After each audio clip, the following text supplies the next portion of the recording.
Quote, Howbeit then, when ye knew not God, ye did service unto them which by nature are no gods. But now, after that ye have known God, or rather are known of God, how turn ye again to the weak and beggarly elements, whereunto ye desire again to be in bondage?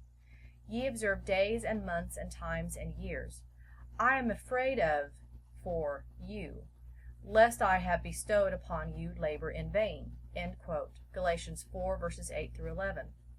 In the light of all the foregoing, and especially that of Paul's counsel to the Corinthians to, quote, keep the feast, end quote, of Passover, the, quote, days and months and times and years, end quote, to which the Galatians were reverting were not the feasts of the Lord, the Sabbaths, new moons, Passover, Pentecost, etc., but instead were the times they had observed when they, quote, knew not God, end quote. That is, the pagan feast days, which are the roots of times like Easter and Christmas. In speaking of the offerings of the Gentiles which would take place on those pagan feast days, Paul says, quote, But I say that the things which the Gentiles sacrifice, they sacrifice to devils, and not to God. And I would not that ye should have fellowship with devils. Ye cannot drink the cup of the Lord and the cup of devils. Ye cannot be partakers of the Lord's table and of the table of devils. End quote. 1 Corinthians 10, verses 20 and 21. Therein we see what spirits abound on the pagan feast days which have been clothed in Christian garb, the spirits of devils. Anyone who has candidly observed the times surrounding Christmas cannot help but see that the devils are having a field day with people during that time, and not a few among them professed Christians.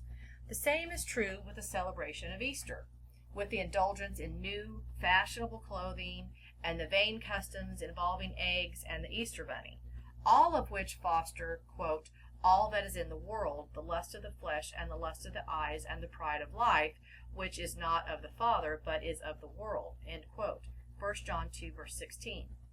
In the matter of Easter, and also with Christmas, though to somewhat of a lesser degree, there is more emphasis placed on pageants that take place than on the gospel itself. Those theatric performances are displacing the true spirit of meekness and humility. The strife and envy to be the one who plans or performs in the pageants overshadows the message of Christ's sufferings, death, and resurrection. This is apparent from the response to the recently released movie, The Passion of the Christ. Many ministers and other church members have said that seeing the depiction of the horrors that Jesus went through to provide salvation to mankind, even though the movie somewhat exaggerated the facts, moved them to a renewed commitment to Christ and his work to the world. Few come out of the Easter pageants with the same resolve to bear their own crosses unto his glory. Note, for a discussion on this movie and the response to it by a prominent Adventist writer, see our presentation, The Passion of the Gospel.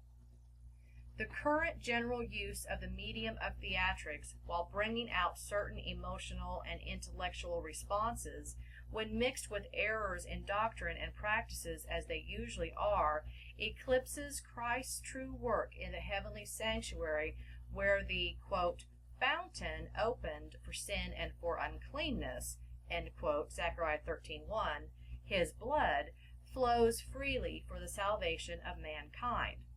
Thus the work of the Holy Spirit in bringing to people the conviction of the true daily intercession of Christ in these times and its supreme importance in the justification and sanctification of his people is, as it were, held in subjection to the fanciful notions of those who use their positions to steal men's souls and bring them into the same bondage they are in, bondage to, quote, the weak and beggarly elements, end quote, of the carnal mind.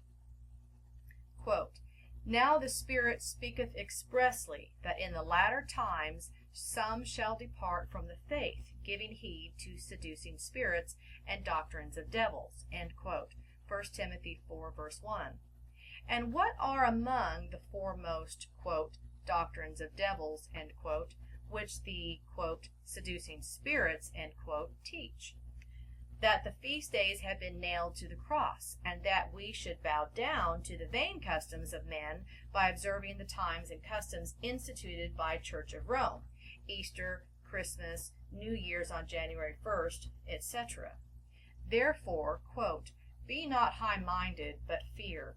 For if God spared not the natural branches, those Jews who supplanted the law of God with their own commandments and traditions, take heed lest he also spare not thee. End quote. Romans 11, verses 20 and 21. So, brethren, what is to be the end of this matter? Quote, take up the stumbling block out of the way of my people, for thus saith the high and lofty one that inhabiteth eternity, whose name is holy. I dwell in the high and holy place, with him also that is of a contrite and humble spirit, to revive the spirit of the humble, and to revive the heart of the contrite ones. For I will not contend for ever, neither will I be always wroth, for the spirit should fail before me, and the souls which I have made. End quote. Isaiah 57, verses 14 through 16.